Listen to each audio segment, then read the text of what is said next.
Hello everyone, आइए power plant engineering का lecture 2 जो है आपका important question of hydro power plant और हाइड्रो इलेक्ट्रिक पावर प्लांट, जल शक्ति संयंत्र या फिर जल विद्युत शक्ति संयंत्र। ठीक, 4 क्वेश्चन तक बता चुके थे पिछले लेक्चर पे। 5वां क्वेश्चन की आज हम बात करेंगे। ठीक ना, वीडियो को शुरू करते हैं। चलिए सब लोग देखिए, वीडियो देखिए। व्यू बहुत कम आ रहे हैं। हम देखें हैं कि ज़्यादा से ज़्यादा मैक्सिमम 10 व्यू जाता है, उससे ज़्यादा लोग वीडियो देख ही नहीं रहे हैं। कल को फिर कहेंगे कि सर पढ़ाए नहीं है। देखिए वीडियो बना के डाल दिया गया है, आप लोग उसको देखते रहिए। जहाँ पे ना समझ में हम बोल रहे हैं कमेंट करिए, पूछिए। ऐसा नहीं है कि हम मतलब केवल वीडियो बना के डाल दिए, हमसे कोई मतलब ही नहीं है, ऐसा नहीं है। आप लोग कमेंट कर सकते हैं, पूछ सकते हैं। जो भी प्रॉब्लम हो आप अपनी प्रॉब्लम को पूरा रख सकते हैं। कोई उसमें आपको हल्का सा भी हिचकिचाहट नहीं रखना है कि सर क्या कहेंगे क्या नहीं कहेंगे, ऐसा कोई बात नहीं। आप कमेंट करिए डायरेक्ट, हम उसको पढ़ेंगे तुरंत जवाब देंगे। ठीक, कोशिश और वो ये भी रहेगा, अगर आपको नहीं समझ में आएगा तो हम नई वीडियो बना के डालेंगे। ठीक, चलिए आइए तो 5वें क्वेश्चन की बात करते हैं। 5वां क्वेश्चन जो आपका हाइड्रो पावर प्लांट से बनता है, बहुत ही इंपॉर्टेंट सवाल है ये भी बहुत बार पूछा जाता है। विभिन्न प्रकार के जल टरबाइनों से क्या अभिप्राय है। देखिए, विभिन्न प्रकार के जल टरबाइनों से क्या अभिप्राय है का मतलब क्या है। इसमें टरबाइन का वर्गीकरण करना है। हम ये भी बताएं आपको कि टरबाइन क्या है, कितने। देखिए, जहाँ पे विभिन्न प्रकार आ जाए, विभिन्न प्रकार के टरबाइनों से क्या प्रकार है, फिर विभिन्न प्रकार क्या होता है, तो आप वहीं समझ जाएंगे। जहाँ पे प्रकार कई प्रकार पूछा है, इसका मतलब वर्गीकरण से है। ठीक, वहाँ पे आपको वर्गीकरण करने की जरूरत पड़ेगी। समझ में आ रहा है। तो वर्गीकरण जब आप करेंगे तब आपको समझ में आएगा कि हाँ, विभिन्न प्रकार के टरबाइन कौन कौन से हैं, कितने प्रकार के टरबाइन होते हैं। एक एक करके आप लिखेंगे, हाँ, जल शीर्ष के आधार पर, ठीक, पावर के आधार पर हम लिखाए हुए हैं वहाँ पे, ठीक ना, हेड अवेलेबिलिटी के आधार पर। ठीक, हर जितना भी क्या कहते हैं कि हम आपको उसमें लिखाए हैं। देखिए, इम्पल्स टरबाइन, रिएक्शन टरबाइन, इस तरह से करके लिखा है। फिर उसके बाद एक्सियल टरबाइन, ठीक, एक्सियल टरबाइन लिखाए हैं, और स्पर्शी टरबाइन, मिक्स फ्लो टरबाइन, ठीक, ये फ्लो के आधार पे था आपका। फिर उसके बाद ये क्या कहते हैं, क्रिया के आधार पे हम लिखाए हैं, इम्पल्स और रिएक्शन। ठीक, इस तरह से करके है। फिर जो अगला सवाल आपका बनता है, इसी टरबाइन से रिलेटेड एक सवाल और बनता है, बहुत ही इंपॉर्टेंट बनता है। कप्लान टरबाइन से आप क्या समझते हैं।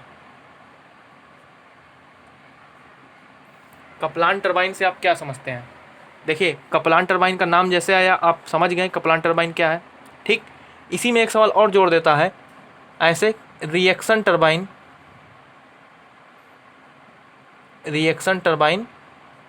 से आप क्या समझते हैं। ठीक ना, देखिए, या रिएक्शन बोले या कप्लान बोले या फ्रांसिस बोले, आप जानते हैं दोनों कप्लान और फ्रांसिस जो है रिएक्शन की श्रेणी में आते हैं, तो आप ये भी चीज़ जानते हैं। हाँ, अगर यहीं पे पूछ दे कप्लान से आप क्या समझते हैं, और अलग से पूछे फ्रांसिस टरबाइन से क्या समझते हैं, फ्रांसिस टरबाइन से आप क्या समझते हैं। ठीक, तो अगर रिएक्शन पूछे तो आप कप्लान भी लिख सकते हैं, फ्रांसिस भी लिख सकते हैं, आप आज़ाद हैं। लेकिन अगर कप्लान का पूछे तो आपको कप्लान ही लिखना है, और फ्रांसिस का पूछे तो फ्रांसिस ही लिखना है, क्योंकि आपको पता है कि दोनों में कुछ अंतर होते हैं। हेड का मध्यम शीर्ष और उच्च शीर्ष, ये भी आप पढ़े हैं। ये जो है आपका मीडियम हेड होता है फ्रांसिस टरबाइन, ठीक, जबकि ये जो है मीडियम हेड नहीं होता। ठीक ना, तो इस प्रकार का जब अंतर होगा तो आप क्या करेंगे, उसको अंतर स्पष्ट करने के लिए साफ साफ अलग अलग लिखेंगे, और फिगर भी दोनों का अलग अलग होगा। ठीक, तो ये आपका फ्रांसिस टरबाइन में हो गया। अब रिएक्शन टरबाइन इस तरह से होगा, तो कप्लान और फ्रांसिस आप दोनों लिख सकते हैं। अगला इसी में पूछ लेगा इम्पल्स पेल्टन व्हील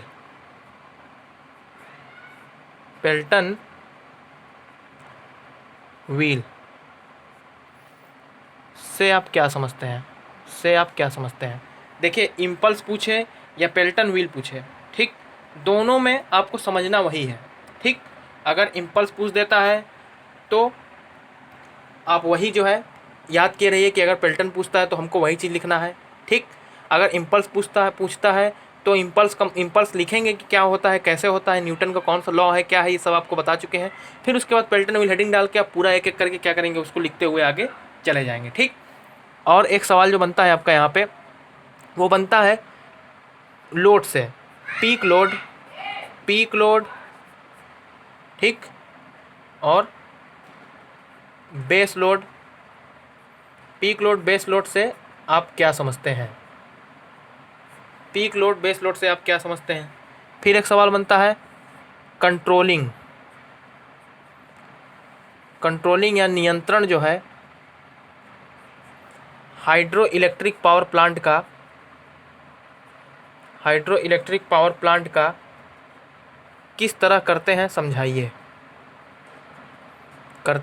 समझाइए। हम बता चुके हैं रिमोट कंट्रोलिंग जो होता है आपका, ऑटो कंट्रोलिंग जो होता है, ये सब कंट्रोलिंग की श्रेणी में आता है। पीक लोड बेस लोड आपको लिखाए ही है, आराम से चुपचाप लिख देना है, इसमें कोई दिक्कत नहीं है आपको, ठीक। एक आता है सवाल और इम्पॉर्टेंट जो है, बहुत इंपॉर्टेंट इसको कह सकते हैं, अधिनियंत्रण